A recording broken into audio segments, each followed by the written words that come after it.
Good evening students, मेरा नाम है अभिषेक गुप्ता।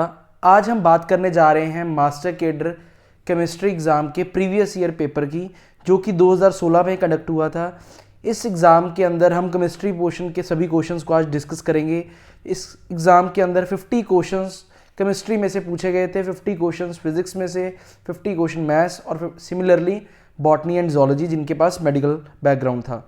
तो आज हम केमिस्ट्री पोर्शन के मास्टर केडर 2016 के सभी क्वेश्चंस को डिस्कस करेंगे। चलिए शुरू करते हैं। तो सबसे पहला क्वेश्चन केमिस्ट्री पोर्शन में पूछा गया था, when excess of electrolyte is added to a colloid. कहता अगर हम कॉलॉइड के अंदर एक्सेस अमाउंट के अंदर इलेक्ट्रोलाइट को डालेंगे तो इलेक्ट्रोलाइट कोलाइड को क्या करवा देगा। तो ये सिंपल सी बात है, इलेक्ट्रोलाइट को जब कोलॉइड के अंदर डालते हैं एक्सेस अमाउंट के अंदर, वो कोगुलेशन करवा देता है। तो इसका आंसर आ जाना है A option, it will coagulates. Second option है in adsorption of oxalic acid on activated charcoal. वो कहता है ये हमारे पास एक्टिवेटेड चारकोल है, इस एक्टिवेटेड चारकोल के ऊपर हमने क्या करवाया है, ऑक्सैलिक एसिड की एड्सॉर्प्शन करवाई है, ऑक्सैलिक एसिड की एड्सॉर्प्शन करवा दी। तो वो कहता बताइए एक्टिवेटेड चारकोल को हम क्या कहेंगे। तो ये एड्सॉर्प्शन का कंसेप्ट बहुत ही ज़्यादा इंपॉर्टेंट है मास्टर केडर के हिसाब से। तो ये चीज़ आप याद रखना, जो भी चीज़ एड्सॉर्ब होगी किसी सरफेस के ऊपर उसको हम नाम देते हैं एड्सॉर्बेट। तो इसका मतलब हमारा oxalic acid will act as adsorbate, और जिसकी सरफेस के ऊपर कोई चीज़ एड्सॉर्ब होती है उसको हम क्या कहते हैं, एड्सॉर्बेंट। तो उसने पूछा क्या है हमें, उसने पूछा है हमें एक्टिवेटेड चारकोल के बारे में। तो किस तरीके से एक्ट करेगा, it will act as adsorbent. तो इसका आंसर आ जाएगा सी ऑप्शन। नेक्स्ट देखिए क्वेश्चन, नेक्स्ट क्वेश्चन है हमारे पास, कहता है the standard reduction potential values of 3 metallic cations. हमारे पास क्या दिया है, रिडक्शन पोटेंशियल्स उसने गिवन दिए हुए हैं। रिडक्शन पोटेंशियल मतलब रिडक्शन करवाने का पोटेंशियल हमें गिवन दिया हुआ है। तो रिडक्शन पोटेंशियल के अकॉर्डिंग रिडक्शन सबसे आसानी से किसकी होगी, जिसका रिडक्शन पोटेंशियल सबसे ज्यादा होगा। तो अगर एक्स वाई और जेड में से देखें, एक्स की वैल्यू सबसे ज्यादा पॉजिटिव है, तो इसका मतलब रिडक्शन करवाने की सबसे ज्यादा टेंडेंसी एक्स की होगी। देन वाई की सबसे कम है, -3.03 है, और जेड की -1.16 है। तो y और z में से z का रिडक्शन पोटेंशियल ज्यादा है, तो इसका मतलब y और z के कंपैरिजन में रिडक्शन करवाने की टेंडेंसी z की ज्यादा है इंस्टेड ऑफ y। तो उसने पूछा क्या है, कहता रिड्यूसिंग पावर बताइए किसकी सबसे ज्यादा होगी। तो एक चीज आप समझ लीजिए, रिड्यूसिंग पावर या एजेंट अगर पूछा हो तो इसका मतलब क्या है, रिड्यूसिंग एजेंट वो होता है जो दूसरे की क्या करवाए, दूसरे की रिडक्शन, अदर्स रिडक्शन, इटसेल्फ खुद की ऑक्सीडेशन। तो ये बात आपने सिंपल सी याद रखनी है। सिमिलरली ऑक्सीडाइजिंग एजेंट वो होगा जो दूसरे की ऑक्सीडेशन करवाए, खुद की रिडक्शन। ऑक्सीडाइजिंग एजेंट कौन होगा, ऑक्सीडाइजिंग एजेंट विल बी वो होगा जो दूसरे की अदर्स ऑक्सीडेशन और खुद की इटसेल्फ रिडक्शन। तो अगर हम बात करें, उसने रिड्यूसिंग एजेंट पूछा, रिड्यूसिंग पावर मतलब दूसरे की रिडक्शन, खुद की ऑक्सीडेशन। तो हमें रिडक्शन पोटेंशियल दिए थे, मतलब x सबसे आसानी से अपनी रिडक्शन करवाएगा, देन z देन y। तो अब हमने देखना है वो मेटल्स जिनकी रिड्यूसिंग पावर ज्यादा है, मतलब वो खुद की ऑक्सीडेशन करवाने चाहिए, दूसरे की रिडक्शन। तो इसका मतलब रिडक्शन करवाने का ऑर्डर ये है, तो ऑक्सीडेशन खुद की करवाने का ऑर्डर क्या होगा, y z x। तो यही हमारे पास क्या होगा, रिड्यूसिंग पावर का ऑर्डर होगा। तो इसका आंसर आ जाएगा y z x, A option is the correct answer. Next question है, which of the following molecule do not show a vibrational infrared spectrum. कहता है इनमें से कौन से वाइब्रेशनल इंफ्रारेड स्पेक्ट्रम नहीं शो करेंगे। तो वाइब्रेशनल इंफ्रारेड स्पेक्ट्रम कौन शो करते हैं, आईआर एक्टिव कौन होते हैं, आईआर एक्टिव वो होते हैं जिनका dipole moment not equal to 0 होता है। मतलब जितने भी हमारे पास पोलर मॉलिक्यूल्स हैं वो आईआर एक्टिव होते हैं। बट उसने क्या पूछा है, इनएक्टिव। तो इनएक्टिव की कंडीशन क्या होगी, जिसका डायपोल मोमेंट 0 होगा, मतलब नॉन पोलर मॉलिक्यूल। तो इनमें से चेक कर लीजिए नॉन पोलर कौन है। तो इसमें से ए जो है hydrogen H2 gas is a non polar molecule. तो इसका मतलब ये वाइब्रेशनल इंफ्रारेड स्पेक्ट्रम नहीं शो करेगी। क्लियर है। नेक्स्ट देखिए, फिफ्थ क्वेश्चन है, वो कह रहा है global warming is due to increase in the concentration of. कहता ग्लोबल वार्मिंग कैसे बढ़ रही है। हमें पता है ग्लोबल वार्मिंग कैसे बढ़ती है। ये मान लीजिए अगर अर्थ है, दिस इज अवर अर्थ, ये हमारा एटमॉस्फेयर है। तो जो CO2 गैसेज अर्थ से निकलती है वो सरफेस एटमॉस्फेयर की लेयर से रिफ्लेक्ट होकर वापस आ जाती है, जिस वजह से ग्लोबल वार्मिंग बढ़ती रहती है। तो इसका मतलब किसकी वजह से ग्लोबल वार्मिंग बढ़ रही है? CO2 गैस की वजह से। तो इसका आंसर आ जाएगा बी ऑप्शन। कहता है soil erosion is caused by, soil erosion किसकी वजह से हो रहा है? वाटर की वजह से हो रहा है, बिल्कुल। इंटेंसिव फार्मिंग की वजह से हो रहा है, बिल्कुल। डिफोरेस्टेशन की वजह से हो रहा है, बिल्कुल। तो इसका मतलब तीनों ऑप्शंस ही सही हैं। तो इसका मतलब ऑल ऑफ द 3 अबव जो है हमारा आंसर होगा, इसका डी आंसर आ जाएगा। 7th है, कहता है activation of nucleus is best done using. कहता है न्यूक्लियस की एक्टिवेशन हम किसके थ्रू करवा सकते हैं? अल्फा पार्टिकल बिल्कुल नहीं, बीटा पार्टिकल बिल्कुल नहीं, गामा रेज बिल्कुल नहीं। किसके थ्रू एक्टिवेशन न्यूक्लियस की हो सकती है? By neutron beams. अगर न्यूट्रॉन्स को स्ट्राइक करवाए न्यूक्लियस के ऊपर तो न्यूक्लियस की क्या हो जाती है? एक्टिवेशन हो जाती है। तो इसका आंसर आ जाएगा सी ऑप्शन। नेक्स्ट क्वेश्चन है, for Beer Lambert law in analytical chemistry the best concentration to be used is. तो बियर लैम्बर्ट लॉ के अकॉर्डिंग बेस्ट कंसेंट्रेशन यूज क्या होती है? 10 मिलीमोलर। तो 10 मिलीमोलर का मतलब हुआ 10 इंटू 10⁻³ मोलर। तो इसका मतलब आ जाएगा 10⁻² मोलर। ये क्या है? Best concentration for Beer Lambert's law. तो इसका आंसर आ जाएगा B option. Oxygen is more strongly bonded. कहता है ऑक्सीजन किसके साथ स्ट्रांगली बॉन्डेड होता है? हीमोग्लोबिन, मायोग्लोबिन या क्लोरोफिल? क्लोरोफिल के साथ तो बिल्कुल नहीं होगा। हीमोग्लोबिन और मायोग्लोबिन दोनों में से किसी के साथ हो सकता है। तो अगर हम बात करें, हीमोग्लोबिन भी एक कोऑर्डिनेशन कंपाउंड है आयरन का और मायोग्लोबिन भी कोऑर्डिनेशन कंपाउंड है। बट अगर हम बात करें हीमोग्लोबिन, हीमोग्लोबिन के अंदर जो आयरन होता है वो +3 स्टेट के अंदर होता है और मायोग्लोबिन के अंदर आयरन +2 ऑक्सीडेशन स्टेट के अंदर होता है। तो अगर हम बात करें किसके साथ स्ट्रांगली लिंक्ड होगा ऑक्सीजन, तो वो आंसर होगा हीमोग्लोबिन, क्योंकि इसके अंदर आयरन की स्टेट क्या है? +3। नेक्स्ट है CFSC of complex K4FeCN6। K4FeCN6 के अंदर कॉडी CFSC कितनी होगी? क्रिस्टल फील्ड स्प्लिटिंग एनर्जी कितनी होगी, ये हमने बतानी है। तो अगर हम बात करें, इसका कॉम्प्लेक्स आयन बना ली FeCN6 4 नेगेटिव। अगर हम बात करें ऑक्सीडेशन स्टेट आयरन की, X 6 × -1 = -4, X कितना आ जाएगा? +2। आयरन कितना आ गया? +2 ऑक्सीडेशन स्टेट के अंदर, मतलब आर्गन 18 3d6। तो इसका मतलब डी के अंदर कितने हैं? 6 इलेक्ट्रॉन्स पड़े हैं हमारे पास। तो इसकी हम क्रिस्टल फील्ड थ्योरी के अकॉर्डिंग स्प्लिटिंग डायग्राम बना लेंगे। तो ये ऑक्टाहेड्रल स्प्लिटिंग होगी। ऑक्टाहेड्रल स्प्लिटिंग के अंदर cyanide is a strong field ligand. Strong field ligand है तो पेयरिंग होगी 1 2 3 4 5 6। 6 इलेक्ट्रॉन्स ग्राउंड स्टेट T2G के अंदर ही फिल्ड हो जाएंगे। ये हमारा T2G लेवल, ये EG लेवल। अगर हम बात करें, this is our barycentre, इससे एनर्जी ऊपर कितनी होगी? 3/5 डेल्टा नॉट, और नीचे कितनी होगी? -3/5 -2/5 डेल्टा नॉट। तो क्रिस्टल फील्ड स्प्लिटिंग एनर्जी कितनी आ जाएगी? 6 × -2/5 delta not, that is -2.4 delta not. अब DQ में पूछी हुई है, हमें पता है 1 डेल्टा नॉट जो होता है 10 DQ के बराबर होता है। तो इसका मतलब CFSC कितनी आ जाएगी? -24 DQ। तो इसका आंसर क्या आ जाएगा? 24 DQ ऑप्शन गिवन है, तो इसका आंसर आ जाएगा बी ऑप्शन। Clear everyone? चलें नेक्स्ट देखिए। नेक्स्ट हमारे पास है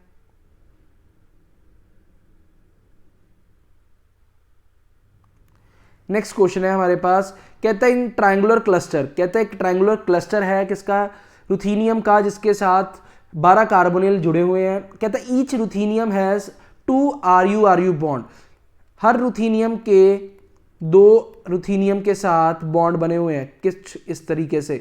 कहता है कि आगे जाकर also 4 carbonyl ligands are bonded to each ruthenium metal centre. कहता है हर रुथीनियम के साथ 4 कार्बोनिल्स जुड़े हुए हैं, कुछ इस तरीके से। तो ये उसका स्ट्रक्चर हमें गिवन दिया हुआ है। क्लियर है?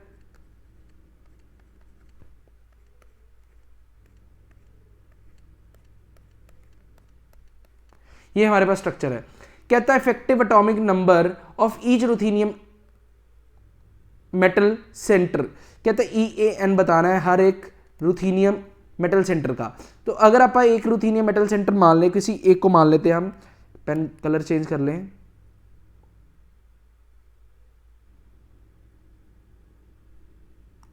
मान लीजिए इसको हम मान लेते हैं। इसका अगर कंसिडर करना हो, रुथीनियम का एटॉमिक नंबर कितना होगा 44, उसके अंदर 44 इलेक्ट्रॉन्स प्लस जो ईच कार्बोनिल लिगेंड्स है वो कितने इलेक्ट्रॉन्स देगा, 2 electrons each carbonyl ligand contribute करेगा। तो इसका मतलब टोटल कितने इलेक्ट्रॉन्स हुए 4 × 2 इलेक्ट्रॉन्स, 4 लिगेंड्स लगे हैं, एक लिगेंड 2 इलेक्ट्रॉन कंट्रीब्यूट करेगा, टोटल 8 इलेक्ट्रॉन्स कंट्रीब्यूशन होगी। अगर हम बात करें metal metal bond, metal metal bond, एक रुथीनियम मेटल दो मेटल मेटल बॉन्ड बना रहा है, बट एक इलेक्ट्रॉन ये है, एक इलेक्ट्रॉन ये है, एक इलेक्ट्रॉन ये, एक इलेक्ट्रॉन ये, बट हर रुथीनियम के पास मेटल बॉन्ड में से एक इलेक्ट्रॉन ही आएगा, तो 2 मेटल बॉन्ड है उनमें से एक एक इलेक्ट्रॉन आएगा, तो 2 इलेक्ट्रॉन वहां से आएंगे। तो अगर हम बात करें टोटल हमारे पास इफेक्टिव एटॉमिक नंबर कितना आया 44 + 8 + 2 कितना आया हमारे पास 54, हमारे पास EAN की वैल्यू आ गई, तो इसका आंसर आ जाएगा ए ऑप्शन। क्लियर है एवरीवन? चलिए नेक्स्ट देखिए,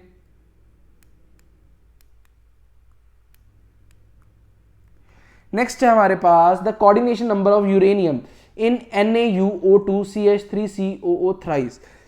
इसके अंदर हमने कोऑर्डिनेशन नंबर बताना है किसका, यूरेनियम का। चलिए इसको फाइंड आउट करते हैं।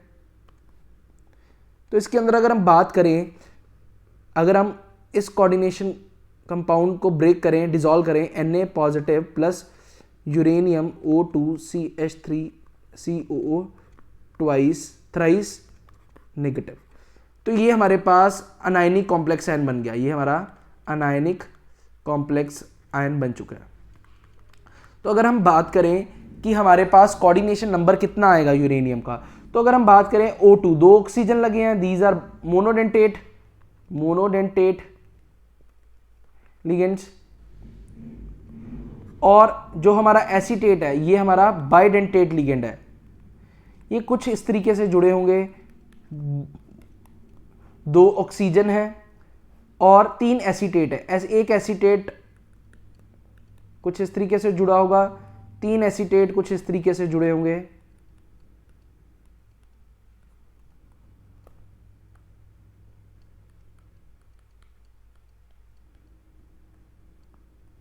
तो अगर हम बात करें कोऑर्डिनेशन नंबर कितना आया यूरेनियम के आसपास, कितना कोऑर्डिनेशन नंबर बनेगा 1 2 3 4 5 6 7 एंड 8, तो coordination number will be C option 8 आ जाएगा हमारे पास कोऑर्डिनेशन नंबर। नेक्स्ट क्वेश्चन है CO+3 was reacted with excess fluoride ions, it is expected to form stable, तो इसका स्टेबल कॉम्प्लेक्स क्या है COF6 नेगेटिव, तो इसका मतलब हमारा डी ऑप्शन करेक्ट आंसर आ जाएगा। नेक्स्ट है bear process is use in the extraction of, bear process किसकी एक्सट्रैक्शन के लिए यूज किया जाता है, एल्यूमिनियम की एक्सट्रैक्शन के लिए यूज किया जाता है। नेक्स्ट क्वेश्चन देखिए,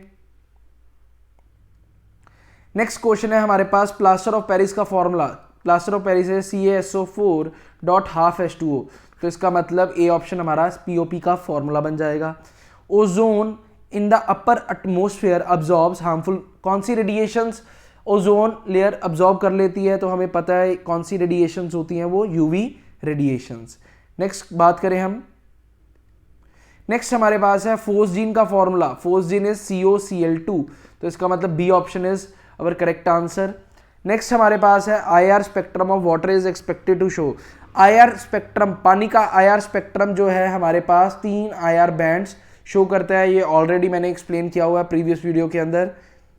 नेक्स्ट देखिए,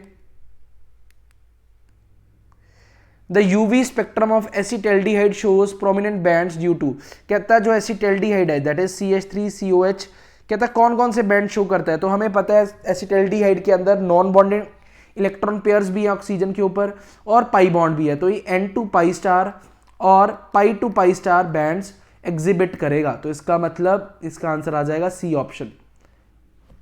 नेक्स्ट क्वेश्चन है, कहता methyl group of methanol in its proton NMR, कहता मीथेनॉल जो होता है CH3OH, इसका 1H NMR लिया गया, प्रोटोन NMR किया गया, कहते हैं इसने 2 डबलेट शो किए कुछ इस तरीके से एट 3.5 एंड 3.9 ppm, एक जो डबलेट था शोड अ डबलेट एट से 3.5 एंड 3.9 ppm, कहता है डबलेट शो किया एक 3.5 और 3.9 ppm पे कुछ इस तरीके से।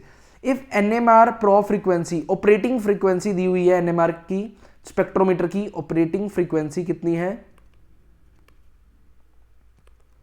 100 मेगाहर्ट्ज, कहता स्पिन स्पिन कपलिंग J की वैल्यू आप फाइंड आउट कर दीजिए। तो ये हमने बताना है। तो अगर हम बात करें J की वैल्यू किस तरीके से निकलेगी, J is a coupling constant, दो पीक्स के बीच का जो डिस्टेंस होता है उसको हम J डिस्क्राइब करते हैं। तो J की वैल्यू किस हिसाब से आएगी, J विल बी, सबसे पहले एक पीक हमारे पास 3.5 ppm पे आ रही है, 3.9 पे आ रही है, तो उन दोनों का डिफरेंस क्या होगा 3.9 माइनस 3.5, तो कितना आ जाएगा 0.4 ppm। क्लियर है एवरीवन। तो ये हमारे पास J की वैल्यू आ गई स्पिन स्पिन कपलिंग की। बट एक्चुअल में आंसर हमें हर्ट्स में दिया हुआ है, तो हमें पता है ppm से हर्ट्स में आंसर कन्वर्ट करने के लिए तो हम क्या करेंगे, J की वैल्यू को हम ऑपरेटिंग फ्रीक्वेंसी से मल्टीप्लाई कर देंगे। ऑपरेटिंग फ्रीक्वेंसी है 100 मेगाहर्ट्ज, ppm का मतलब होता है 10⁻⁻6, 100 मेगाहर्ट्ज, मेगा का मतलब होता है 10⁻6 हर्ट्ज, 10⁻6 और -6 कट जाएगा, 0.4 इंटू 100 40 हर्ट्ज हमारे पास आंसर आ जाएगा। तो इसका आंसर आएगा C option. Clear everyone. Next देखिए,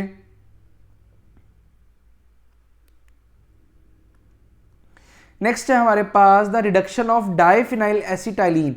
डाइफिनाइल एसिटाइलिन है provide cis 1,2 diphenyl ethene by using the reagent. कहता हमारे पास ये कुछ इस तरीके का है, C∧C डाइफिनाइल एसिटाइलिन है।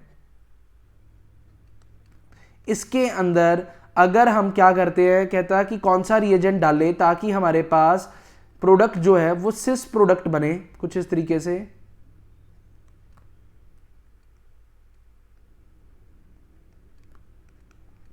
बताइए। तो हमें पता है अगर हम लिंडलार कैटलिस्ट यूज करते हैं तो जो हमारी हाइड्रोजिनेशन है इथाइन के अंदर वो हमें सिस प्रोडक्ट देती है।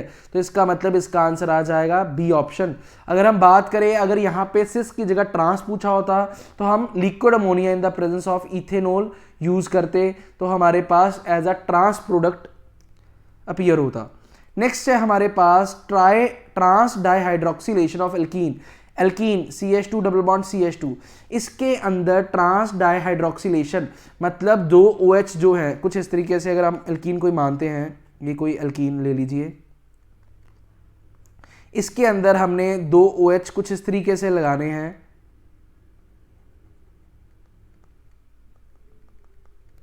कहते हैं ये किसकी प्रेजेंस में हो सकती है, ट्रांस डाइहाइड्रोक्सिलेशन कैसे हो सकती है। तो ये याद रखना, आप जब भी आप इपोक्साइड रिंग के थ्रू रिएक्शन करवाते हो, अगर हमारा इंटरमीडिएट इपोक्साइड रिंग बन रही है और आप देन हाइड्रोलिसिस करवाते हो तो हमारे पास दो OH जो रिंग के ऊपर या एल्कीन के ऊपर लगती हैं वो एक दूसरे के एंटी पोजीशंस पे लगती हैं। अगर आप OSO4 यूज करते हो, if you use OSO4 then you will get cis product और से syn product, syn dihydroxylation, both OH will be on same side. तो इसका मतलब हमें ट्रांस पूछा गया था, तो इसका आंसर आ जाएगा epoxidation followed by hydrolysis. Clear everyone. Next question है हमारे पास, next relative reactivity of benzene, aniline, toluene and nitrobenzene towards electrophilic substitution। कहता बताइए किसकी सबसे ज्यादा रिएक्टिविटी होगी इलेक्ट्रोफिलिक सब्सटीट्यूशन के टुवार्ड। तो इलेक्ट्रोफिलिक सब्सटीट्यूशन सबसे जल्दी उसकी होगी जो सबसे ज्यादा इलेक्ट्रॉन रिच होगा। तो अगर हम बात करें इलेक्ट्रॉन रिच की तो एनिलीन, एनिलीन के अंदर हमारे पास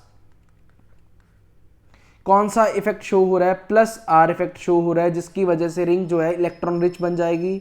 देन हमारे पास टोलुइन, जिसके अंदर हम क्या इफेक्ट शो कर पा रहे हैं, +I इफेक्ट शो कर पा रहे हैं, जिससे अगेन इलेक्ट्रॉन डेंसिटी रिंग के ऊपर बढ़ जाएगी। देन बेंजीन, जिसके ऊपर कोई भी ना तो इलेक्ट्रॉन डोनेटिंग ग्रुप लगा है ना विड्रॉइंग ग्रुप लगा है। देन लास्ट कौन आ जाएगा हमारे पास, नाइट्रोबेंजीन, जिसके अंदर हमारे पास -I और -R इफेक्ट लग रहा है, जिसकी वजह से रिंग जो है इलेक्ट्रॉन डेफिशिएंट बन जाएगी और लीस्ट रिएक्टिव बन जाएगी टुवार्ड इलेक्ट्रोफिलिक सब्स्टिट्यूशन। तो इसका मतलब इसका आंसर आ जाएगा, इसका आंसर होगा C option, aniline, toluene, benzene and nitrobenzene. Next question है which of the following compound has the following properties. कहता है किनकी ये फॉलोइंग प्रॉपर्टीज होंगी। सबसे पहला है insoluble in dilute sodium hydroxide solution. कहता है इनमें से कौन सा कंपाउंड है जो NaOH के साथ इनसॉल्युबल होगा। तो एक बात बता दूं मैं आपको, अगर हम फिनोल लेते हैं और अगर हम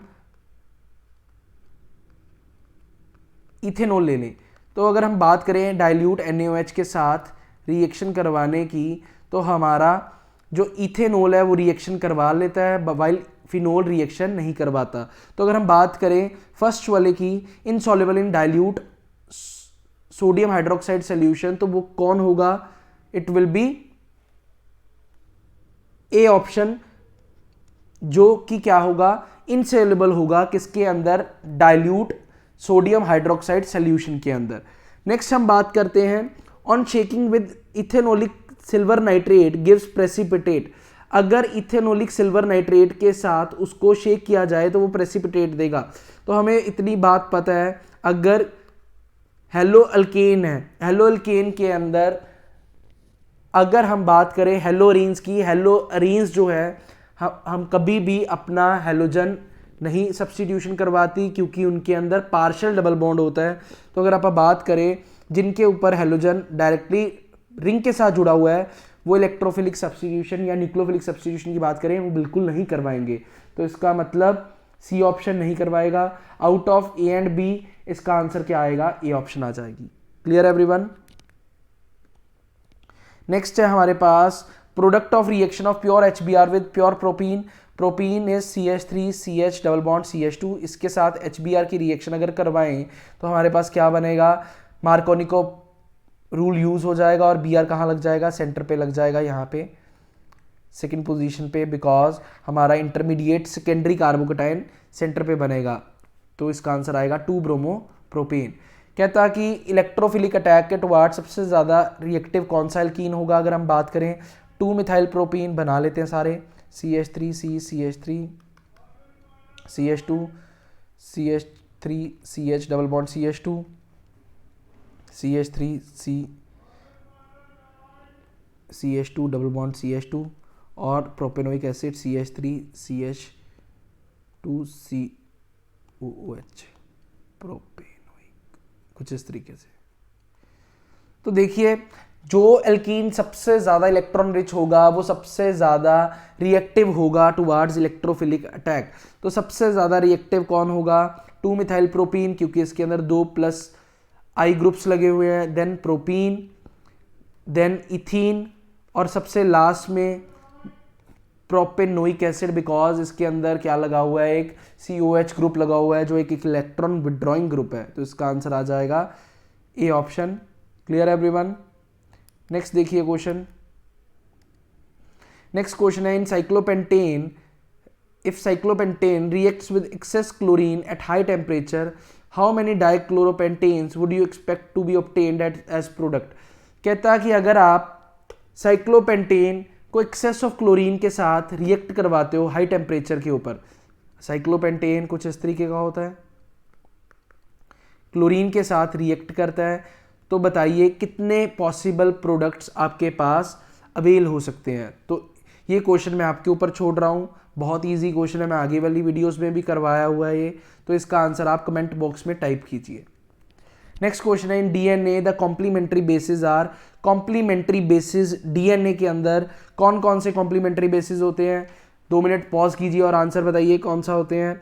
तो इनमें से DNA के अंदर हमारे पास एडानिन ATCG, तो आपने याद रखना है adenine thymine cytosine guanine, adenine thymine cytosine guanine. तो इसका आंसर आ जाएगा D option. Clear everyone. Cellulose is a straight chain polysaccharide composed of only. कहते हैं सेलुलोज जो होता है स्ट्रेट चेन पॉलीसेक्राइड होता है, जो किसका बना होता है, किसका बना होता है, डी ग्लूकोज यूनिट्स, जो किसके साथ जुड़े होते हैं, डी ग्लूकोज यूनिट्स, जो किसके साथ जुड़े होते हैं, joined by beta glycosidic linkage, beta glycosidic linkage. तो इसमें आंसर ढूंढ लीजिए कौन सा होगा, ये it will be B option. Clear everyone. Next question है हमारे पास, the reason for double helical structure of DNA. तो क्या रीजन है डीएनए के डबल हेलिकल स्ट्रक्चर होने का, it will B hydrogen bonding. तो इसका आंसर आ जाएगा A option. From the following the strongest base, strongest base कौन सा होगा, बेस वो होता है जो इलेक्ट्रॉन पेयर को आसानी से डोनेट कर सके। तो जो भी सबसे ज्यादा इलेक्ट्रॉन रिच होगा वो स्ट्रॉन्गेस्ट बेस होगा। तो बना लेते हैं अमीन, पैरानाइट्रोएनिलीन, एनिलीन, पैरानाइट्रोएनिलीन, बेंजाइलमीन और ऑर्थोनाइट्रोएनिलीन। तो अगर हम बात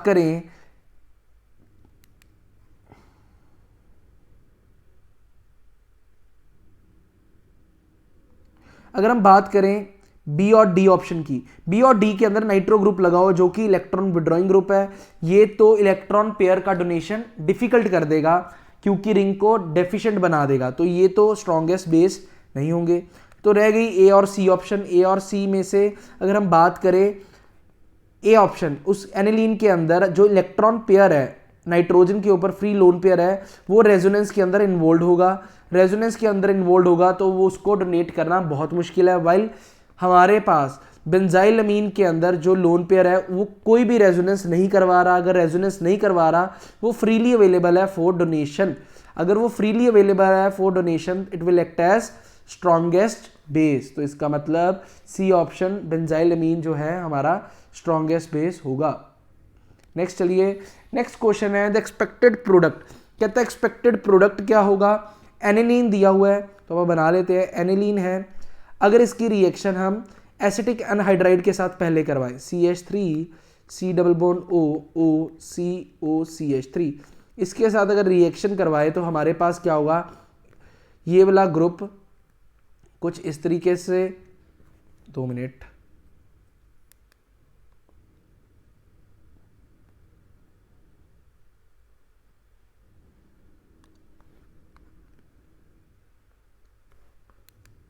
चलिए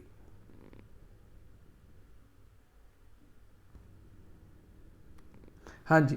तो ये वाला ग्रुप हमारा बाहर निकलेगा और एक H को एब्स्ट्रैक्ट कर लेगा और जो NH नेगेटिव निकलेगा वो इस ग्रुप पे अटैक कर देगा। तो हमारे पास क्या बनेगा, कुछ इस तरीके से NH बेंजीन के ऊपर COCH3, ये ग्रुप बन जाएगा, साथ में acetic acid CH3COH।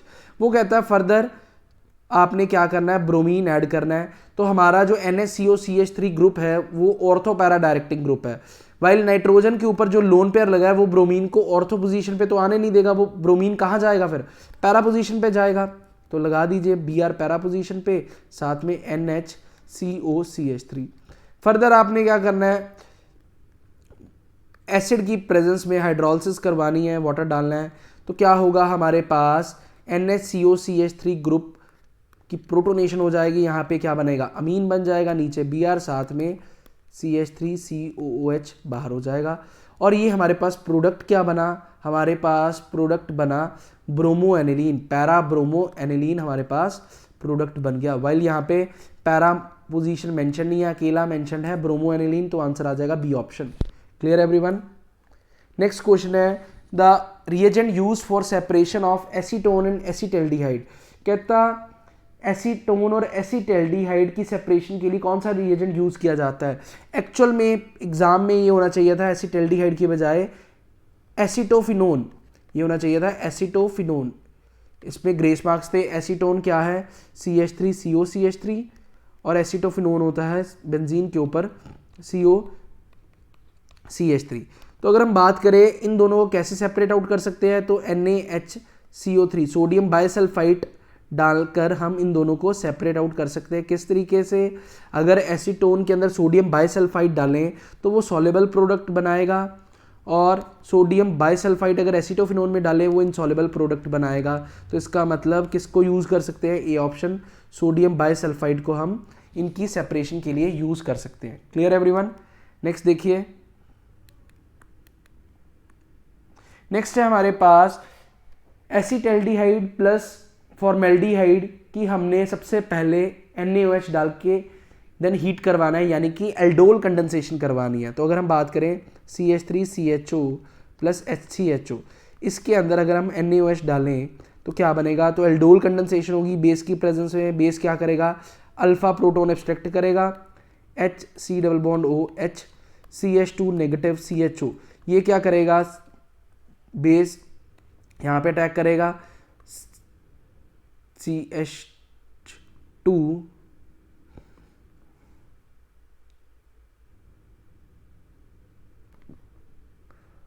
O negative CH2CHO, then ये H एब्स्ट्रैक्ट कर लेगा, यहाँ पे बनेगा हमारे पास CH2OH CH2CHO। देन हमारे पास क्या है, उसने क्या है फर्दर हीट भी करना है, आपने हीट करेंगे वाटर बाहर हो जाएगा, तो हमारे पास क्या बनेगा CH2 डबल बॉन्ड CH इसके अंदर वो कहता है आप क्या कर दीजिए HCN डाल दीजिए। HCN में से साइनाइड जो है कार्बोनिल कार्बन पे अटैक करेगा कुछ इस तरीके से, CH2 double bond CO negative HCN, और जो O नेगेटिव है वो क्या करेगा, H को एब्स्ट्रैक्ट कर लेगा, तो कुछ इस तरीके से बन जाएगा CH2 double bond CHOH CN। इसकी फर्दर हाइड्रोलिसिस करवानी है, फर्दर हाइड्रोलिसिस करवाएंगे तो हमारा साइनाइड जो है एसिटिक एसिड में COH में कन्वर्ट हो जाएगा, CH2 double bond CHOH COH। तो ये हमारे पास प्रोडक्ट बनेगा। अगर हम चेक करें इनमें से कौन सी ऑप्शन है, तो इसका आंसर आएगा A option. Clear everyone. Next question की तरफ चलते हैं।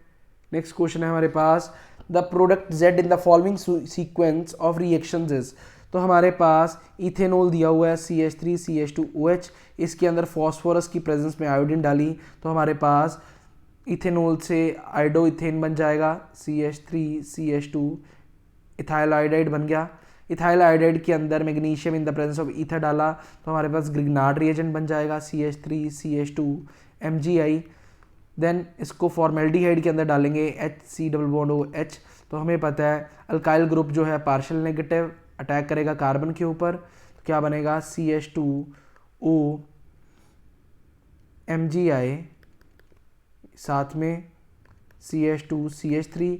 देन अब हमने हाइड्रोलिसिस करवा देनी है HOH, तो हमारे पास क्या बन जाएगा CH3 CH2 CH2OH। तो हमारा आंसर क्या आया, प्रोपेनोल। तो इसका आंसर आएगा 1 प्रोपेनोल। तो D option is our correct answer. Next question कह रहा है, कहता है एसिड कैटलाइज हाइड्रेशन जो है 2 फिनाइल प्रोपीन की, 2 फिनाइल प्रोपीन बना लेते हैं, CH3C सेकेंड कार्बन पे propene, wait for a minute, 2 phenyl propene, 3 carbon लीजिए, 1 पे डबल बॉन्ड है, सेकेंड कार्बन पे फिनाइल है, ये हमारा क्या बन गया 2 फिनाइल प्रोपीन। तो ये हमने बना लिया। इसकी क्या करवानी है, एसिड कैटलाइज हाइड्रेशन करवानी है, water in the presence of acid. तो एसिड कैटलाइज हाइड्रेशन जो है किसके ऊपर डिपेंड करती है, स्टेबल कार्बोकेटाइन के ऊपर डिपेंड करती है। तो स्टेबल कार्बोकेटाइन कौन सा होगा, टर्शरी वाला, तो इसका मतलब OH जो है सेंटर वाले कार्बन के ऊपर जाके लग जाएगा, तो हमारा प्रोडक्ट क्या आएगा CH3OH CH3, और सेकंड पे क्या होगा फिनाइल आएगा। Clear everyone. तो इसका नाम क्या होगा 2 फिनाइल 2 प्रोपेनोल। तो answer will be C option, 2 phenyl 2 propanol. Next question की तरफ बढ़ते हैं। नेक्स्ट क्वेश्चन है हमारे पास, acrylic acid reacts with HBr। Acrylic acid होता है CH2 डबल बॉन्ड CH अगर इसके अंदर हम HBr डालें तो मार्कोनिकोव रूल के अकॉर्डिंग तो हमारा Br कहाँ लगेगा, सेकंड वाले कार्बन के ऊपर लग जाएगा, तो क्या बनेगा CH2 CH3 CHBr COH। तो इसका आंसर नाम बनेगा 2 ब्रोमो प्रोपेनोइक एसिड। तो इसके अंदर नेम नहीं देना था स्ट्रक्चर के अकॉर्डिंग, B ऑप्शन जो है हमारा करेक्ट आंसर बन जाएगा। नेक्स्ट क्वेश्चन है, 1 mole of CO2 contains. 1 mole CO2 के अंदर कितने एटम्स होते हैं, कार्बन के, ऑक्सीजन के। तो आप फटाफट देख लेते हैं। तो हमें पता है मोल किसके इक्वल होता है, given weight by molar mass which is equal to number of particles upon Avogadro number. तो मोल जो है हमें कितने दिए 1, तो एक और फॉर्मूला, मोल किसके इक्वल होगा, number of molecules of CO2 upon Avogadro number. सबसे पहले मॉलिक्यूल्स निकालते हैं कार्बन डाइऑक्साइड के। मोल कितने दिए 1, नंबर ऑफ मॉलिक्यूल्स हमें पता नहीं, निकालने हैं वो molecules of CO2, Avogadro number की वैल्यू 6.022 इंटू 10⁻23। तो मॉलिक्यूल्स ऑफ CO2 कितने आ जाएंगे, मॉलिक्यूल्स ऑफ CO2 कितने आ जाएंगे 6.022 इंटू 10⁻23। तो एक मॉलिक्यूल CO2 के अंदर, one molecule of CO2 contains कितने कार्बन, 1 कार्बन। तो एवोगैड्रो में कितने होंगे, एवोगैड्रो मॉलिक्यूल्स में कितने होंगे, एवोगैड्रो नंबर ऑफ कार्बन होंगे। तो इसका मतलब उसने कितने एटम्स पूछे थे कार्बन के, कितने गिवन दिए हैं, तो ए option is our correct answer. अगर ऑक्सीजन की बात करें, एक मॉलिक्यूल CO2 के अंदर 2 ऑक्सीजन है, तो अगर number of oxygen atoms in CO2 कितने होंगे, 2 इंटू मॉलिक्यूल्स कितने 6.022 इंटू 10⁻23, वो कितना आना चाहिए था 12.044 इंटू 10⁻23। तो इसका मतलब हमारे एटम्स जो है वो कार्बन के सही दिए हुए हैं, ऑक्सीजन के गलत दिए हुए हैं। और मॉलिक्यूल्स की बात करें, मॉलिक्यूल CO2 के एवोगैड्रो नंबर है, वाइल यहाँ पे 18 इंटू 10⁻23 दिए हुए हैं। और वेट की बात करें, मोल जो है वो किसके इक्वल है, गिवन वेट बाय मोलर मास। तो मोल 1 दिए है, गिवन वेट हमने निकालना है, मोलर मास CO2 का 44, तो गिवन वेट कितना आएगा 44 ग्राम आएगा, बट इसने कितना दिया है 3 ग्राम दिया है, तो ये भी ऑप्शन गलत है। तो इसका आंसर क्या होगा, ए ऑप्शन। नेक्स्ट देखिए, नेक्स्ट क्वेश्चन है number of electrons in aluminium 3 positive. Aluminium के एटॉमिक नंबर 13, तो इसका मतलब 13 इलेक्ट्रॉन, वाइल हमारे पास क्या दिया एल्यूमिनियम 3 पॉजिटिव, मतलब उसने 3 इलेक्ट्रॉन लूज कर दिए, तो इसके पास कितने रह जाएंगे 10 इलेक्ट्रॉन। तो इसका मतलब सी ऑप्शन।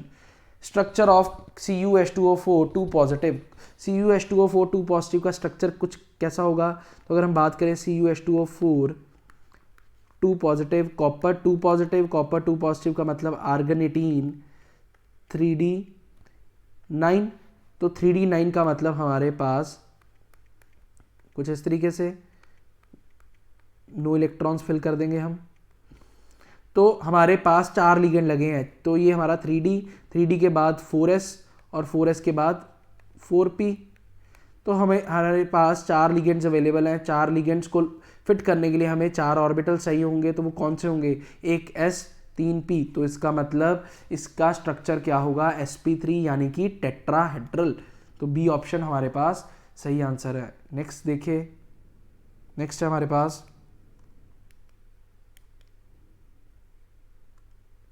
नेक्स्ट है which of the following substance will conduct the current in solid state. कौन सा सब्सटेंस सॉलिड स्टेट के अंदर करंट कंडक्ट करेगा, तो इसका आंसर होगा ग्रेफाइट। तो ग्रेफाइट ही एक ऐसा सब्सटेंस है जो सॉलिड स्टेट के अंदर करंट कंडक्ट करता है। नेक्स्ट क्वेश्चन है हमारे पास, in a face centred cubic lattice the number of nearest neighbour for a given lattice point. एक गिवन लैटिस पॉइंट के आसपास कितने नेबर्स होंगे, तो ये चीज़ आप याद रखनी है। FCC के अंदर नियरेस्ट नेबर्स कितने होते हैं, नियरेस्ट नेबर्स आर 12, ठीक है जी। और HCP के अंदर कितने होते हैं नियरेस्ट नेबर्स 18, और BCC के अंदर कितने होते हैं 8। तो उसने FCC पूछा, तो इसका आंसर क्या आ जाएगा 12, इसलिए C option is our correct answer. Next चलिए, नेक्स्ट है हमारे पास, at the same temperature and pressure which of the following gases will have highest kinetic energy per mole. कहता है अगर सेम टेम्परेचर और प्रेशर की बात करें, काइनेटिक एनर्जी क्या होती है 3/2 RT, ठीक है। कहता बताइए अगर टेम्परेचर और प्रेशर सेम है तो गैसेस किसकी काइनेटिक एनर्जी सबसे ज़्यादा होगी, काइनेटिक एनर्जी पर मोल 3/2 R/Na काइनेटिक एनर्जी पर मोल पूछा है, तो इस बॉन एवोगैड्रो नंबर 3/2 kT, ठीक है जी। तो सबसे ज़्यादा किसकी होगी, अगर टेम्परेचर सेम है तो काइनेटिक एनर्जी सभी की बराबर होगी, क्योंकि वो मास के ऊपर डिपेंड नहीं करती, तो all the same. Clear everyone. Next question है हमारे पास, if 20 gram of naphthoic acid dissolved in 50 gram of benzene, a freezing point depression of 2 Kelvin is observed, Van't Hoff factor will be। तो हमने Van't Hoff factor बताना है, तो यहाँ पे delta TF is equal to I into KF into M which is molality. Delta TF कितना दिया 2 kelvin दिया है, I हमने निकालना है, KF की वैल्यू हमारे पास 1.72 दी है। मोलैलिटी क्या होता है, given weight of solute upon molar mass of solute into 1000 upon given weight of solvent. तो गिवन वेट ऑफ सल्यूट कितना है, सल्यूट कितना लिया है हमने 20 ग्राम, मोलर मास कितना है, मोलर मास C11H8O2 का अगर मोलर मास निकालोगे तो 172 ग्राम आ जाएगा, मोलर मास 172 आ जाएगा इन 2000। सॉल्वेंट का वेट कितना है 50 ग्राम। तो इसको सॉल्व करके इसकी वैल्यू पुट कर दीजिए 20/172 इंटू 1000/50। तो पॉइंट हट जाएगा, नीचे 100 आ जाएगा, 172 से 172 कट गया, 2 0 से ये 2 0 कट गई, 1 0 से ये कट गया, 2 से 2 कट गया, आई की वैल्यू क्या आ जाएगी 1/2 दैट इज 0.5। तो इसका मतलब ए ऑप्शन जो है हमारा करेक्ट आंसर है। Clear everyone.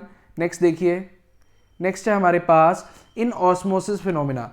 तो ऑस्मोसिस के अंदर उसने दिया हुआ है सॉल्वेंट मॉलिक्यूल्स मूव फ्रॉम, तो इसके अंदर कंफ्यूजन बहुत हो जाती है। तो एक बात याद रखना, ऑस्मोसिस के अंदर उसने सॉल्वेंट की मूवमेंट भी बताई है और सल्यूट की। ऑस्मोसिस के अंदर मूवमेंट ऑफ सल्यूट पार्टिकल होती है, movement of solvent only. Movement किसकी होती है, अकेले सॉल्वेंट की होती है, not of solute. Movement solute की कभी नहीं होती है, किसकी होती है, अकेले सॉल्वेंट की होती है। और कहां से कहां होती है सॉल्वेंट की, from higher concentration to lower concentration, higher से लोअर कंसंट्रेशन की तरफ होती है सॉल्वेंट की मूवमेंट। तो इसका मतलब 45 का आंसर क्या आ जाएगा, ए ऑप्शन आ जाएगा। क्लियर एवरीवन, 45 का ए ऑप्शन। नेक्स्ट देखिए, नेक्स्ट है हमारे पास, next in the following gaseous equation A + 2B equilibrium C, साथ में क्या है, हीट बाहर निकल रही है। हीट बाहर निकलने का मतलब फॉरवर्ड प्रोसेस क्या है, एक्सो, बैकवर्ड क्या है, एंडो। कहता बताइए कौन सी कंडीशन के लिए जो प्रोसेस फॉरवर्ड प्रोसेस फेवर्ड होगा। तो हमें पता है हाई टेम्परेचर, अगर टेम्परेचर की बात करें, हाई टेम्परेचर फेवर्स एंडोथर्मिक और लो टेम्परेचर फेवर्स एक्सोथर्मिक।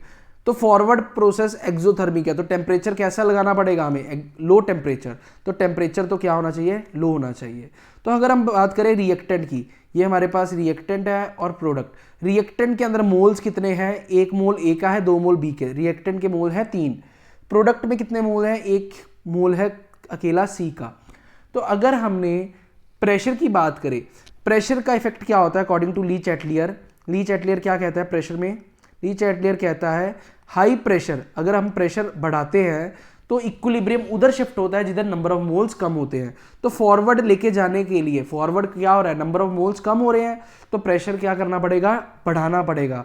तो इसका मतलब temperature low, pressure high.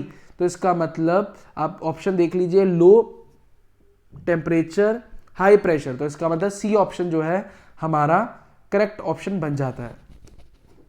Next option है हमारे, नेक्स्ट क्वेश्चन है हमारे पास, which of the following is a buffer. क्या क्वेश्चन दे रहा है, which of the following is a buffer. Buffer कौन सा होगा इसमें से बताना है हमने। तो बफर के लिए इसका आपको बफर याद रखना पड़ेगा। बफर कौन सा है, strong base plus salt of strong base with weak acid. तो ये हमारा बफर होगा। 47 का ए ऑप्शन जो है हमारा बफर की तरह एक्ट करेगा, जैसे कि strong base plus salt of strong base with weak acid. Clear everyone. Next देखिए हमारे पास, नेक्स्ट है हमारे पास correct relationship between free energy change in a reaction and the corresponding equilibrium constant Kc। कहता डेल्टा जी नॉट और Kc का relation कौन सा सबसे सही है, तो आपने बताना है। तो डेल्टा जी नॉट और Kc का रिलेशन, डेल्टा जी नॉट किसके इक्वल होता है, minus of RT ln Kc। तो इसका मतलब तो हमारा ऑप्शन क्या आएगा, ए ऑप्शन आ जाएगा। तो इसमें जल्दबाजी नहीं करना। तो आप देखिए सी ऑप्शन के अंदर जो नोट है वो डेल्टा जी के नीचे पैर में डाला हुआ है, जो कि बिल्कुल गलत है। नोट हमेशा डेल्टा जी के सिर पे ऊपर करके हम लगाते हैं, कभी भी नीचे नहीं लगाते। Clear everyone. नेक्स्ट क्वेश्चन है, enzyme activity of human body is maximum at. तो बताइए एंजाइम एक्टिविटी सबसे ज्यादा मैक्सिमम किस पे होती है। तो ये आपने याद रखना है 37 डिग्री सेल्सियस के ऊपर मैक्सिमम होती है। तो केल्विन में दिया है 273 प्लस 37, अगर हम ऐड करें कितना बनेगा, 273 प्लस 37 10 और 11 3 10, तो कितना आ जाएगा 310 केल्विन। तो बी ऑप्शन हमारा करेक्ट आंसर आ जाएगा। Clear everyone. नेक्स्ट है for the following reaction H2 plus Br2 gives 2HBr।